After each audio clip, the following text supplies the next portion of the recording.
So a really interesting introduction to herd health planning there by Frank O'Sullivan. Frank, as I said, is the veterinary practitioner who provides services to us here at Teagasc Grange. He is also on a number of committees with Animal Health Ireland. And I'll turn to Frank now to discuss in a little bit more detail the practical aspects of herd health planning. So Frank, I suppose herd health planning, what exactly does that mean in practice when you're on farms? Well, herd health planning, the main outcome of it is to save the farmer money and make more profit for the farm. So typically what's involved is that the farmer, the vet and the Teagasc advisor would come together at key times of the year and plan for the season ahead. So to give it an example perhaps to make the point, I recall one 40 cow suckler farmer who through the years had terrible problems with calf diarrhea, cryptosporidia in fact, and in the last couple of seasons we came together in January. We looked at his dry cows and said, look, what can we do to prevent this disease happening through the coming season? So the farmer came up with many of the solutions himself, and he got the body condition score correct. That was a key point. He had the mineral inputs into the cows correctly.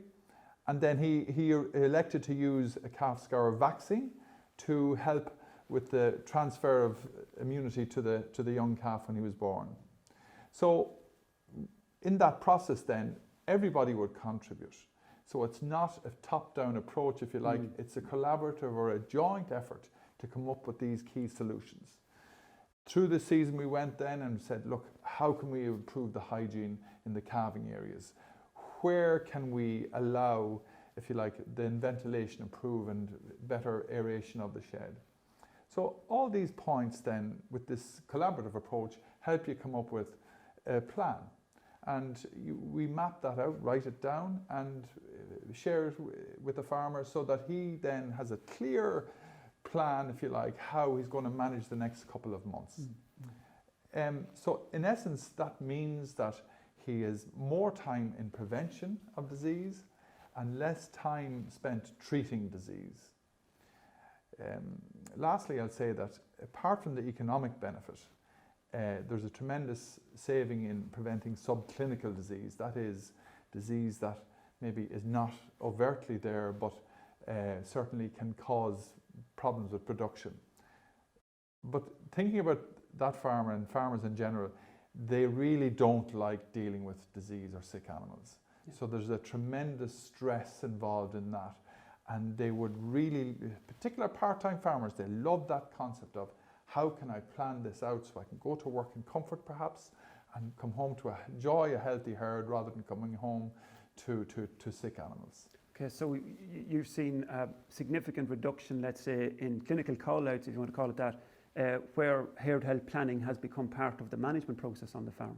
Yes, that is certainly the case. And not only that, the clinical call-outs, you probably end up using quite a bit of antibiotics and so on to very sick animals, and the treatment outcomes can often be poor. So if you like, the time is much better spent focusing back upstream and preventing these. So if you like, herd health planning is a key word here now, because planning shows that there's a dynamic going on. It's not just a plan sitting on the wall for the year. There's a dynamic going through it as well. And you know, part of that too is you might have to put in certain monitors to see how is it going. So Orla will mention parasites, and we'll see how the fecal sampling is a monitor to tell you how you're managing things. For that farmer with the calf diarrhea, we used, and do in Derry Patrick herd as well, we took blood samples from the calves less than a week and looked at their transfer of colostrum. We were able to look at their IG levels and say, yes, they've got enough colostrum, we're doing a good job there. So planning, if you like, it helps to reinforce to the farmer that you're doing a good job here. And it's no harm when that news is shared. It's almost a celebration in that way. So, but the monitors are key, and farmers are very good at, if you like, looking at their animals, and then they become deft at assessing their wellness, if you like, as well. And has that changed the relationship between the farmer and the veterinary practitioner? So we've moved from, if you like, a reactive approach where health incidents occur on the farm to a much more proactive approach, it would seem. Yes, I would agree with that point. So that our role has changed to one where we share information, and so the farmer is a co-developer, a co-author, if you like, of the herd health plan. And that means that, if you design something, you're going to take ownership of it. If someone shoves a plan at you or forces it at you, you're less likely to take it up. There's another bit to this now. The farmer knows his animals, he knows his farm, he knows what works, he knows what he can manage to do and what not. So we would try and work within those constraints, if you like. And if a farmer has certain help at weekends or certain facilities, we work within that. And that means that the plan is bespoke to him. It's individual to them, and they can adopt those principles, and look forward to doing that. So we find, for me, it has revolutionized how I work. Communicating very openly with farmers, and, if you like, often working more as a facilitator than top-down, telling you these are the 4 things you must do. That doesn't work. We know that. Yeah. And when we view, I suppose, the policy measures and proposals that are coming through, particularly with respect to antimicrobial usage, presumably herd health planning now would become a much greater part of that relationship between practitioners and farmers. Yes, I mean, and we even see this in the Derry Patrick herd, where we would have these regular meetings, maybe one in the springtime in January with Michael McManus earlier today, and all the researchers. Maybe again, pre-housing is another key time for a herd health meeting. What we found is that, yes, the use of vaccines has increased. And similarly, there's been a significant reduction in the antibiotics we use on the farms where the herd health planning is in place. So really the consumer just loves that. And it's going to be more and more important, as I would suggest, as time goes on. You've also mentioned, as part of the footage, the importance of biosecurity. Do you want to maybe just develop that a little bit? How important and where do you see that coming as part of a herd health plan? Well, indeed, David mentioned, the use of the bulls and whatnot.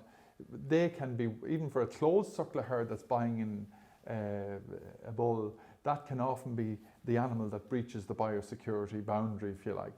Look, I think it's a fair statement to say, for practices across the country, herds that are closed and have a secure, biosecure boundaries and don't buy in animals routinely, they have much less trouble with disease and probably better performance than herds who are very open and buying in a lot of the time.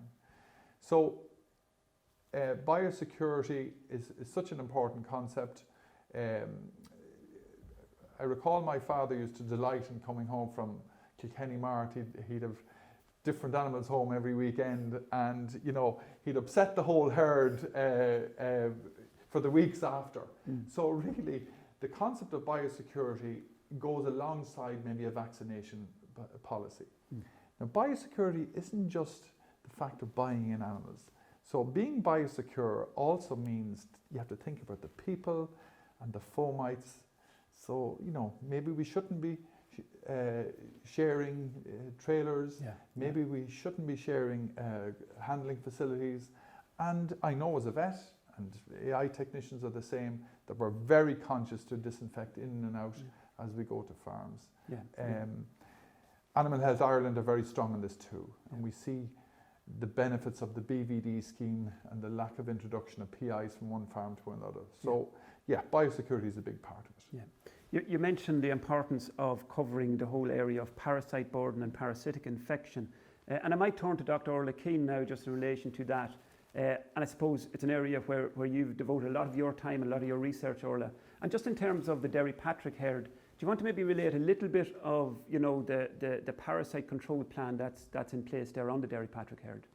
Yeah, so I suppose on the Derry Patrick herd here in Grange, the two major parasites, and particularly at this time of year that we're concerned about, are lungworm and gut worms. Now, the way the weather went this year, we had a very dry spring.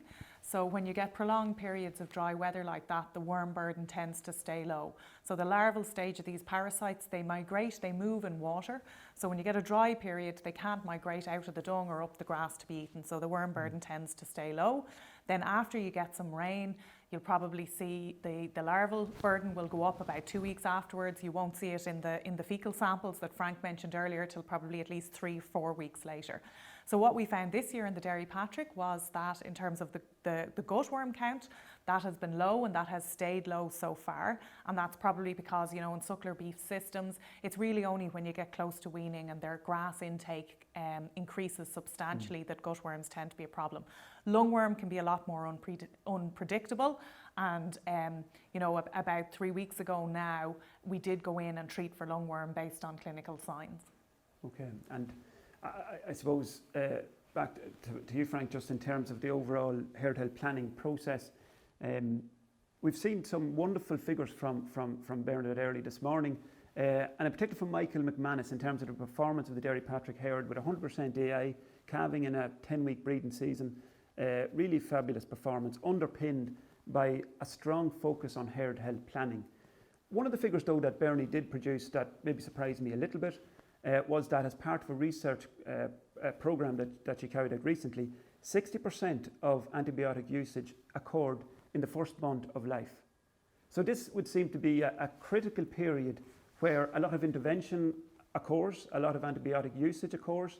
As part of a herd health planning process, where would you see as the key factors to maybe minimise that period and minimise the amount of antibiotic usage during that period? Yeah, so if you get things right in the first month or 2 months of life, the health of the animal and the production really flows very well. So we'd see two major challenges. One would be enteric disease in the newborn calf. I've mentioned that earlier. So part of our work there is to look at the particular herd, look what issues they have, know what's happening on the ground, be it cryptosporidia, rotavirus, E. coli, and put prevention strategies for that. Now, probably more subtle but very, very significant then is the respiratory disease. And that can often be insidious in onset. It can be subtle enough in calves. So we look very strongly at the bedding, the cleanliness, the ventilation is key. And then in the Dairy Patrick herd and in many other herds, we use vaccination programs, both intranasal and injection, to prevent or help support the immunity against key diseases such as RSV, PI3, Pasteurella, and even IBR later on. So, you know, we're aware these bugs are around, but, you know, I recall the UCD herd health team advising us on one occasion. They came to visit Grange saying, will you stop hunting bugs and try and just get, you know, we know that these viruses are circulating there. Just let the environment, the immunity, the if you like, the nutrition, supported by vaccination, not relying solely on vaccination. Let them work together, and then you will see how, you know, you have much less disease footprint in the herds. Thank you. So a multifaceted approach. Yeah. So thank you, Frank. We've seen the importance of herd health planning, and we've touched a little bit on parasitic infection and the importance of control around parasitic infection. We're going to deal with that in a little bit more detail with Dr. Orla Keane from Teagasc Grange. But before I turn to Orla, I caught up with Orla in her lab last week to discuss some of the programme around parasite control strategies on suckler farms.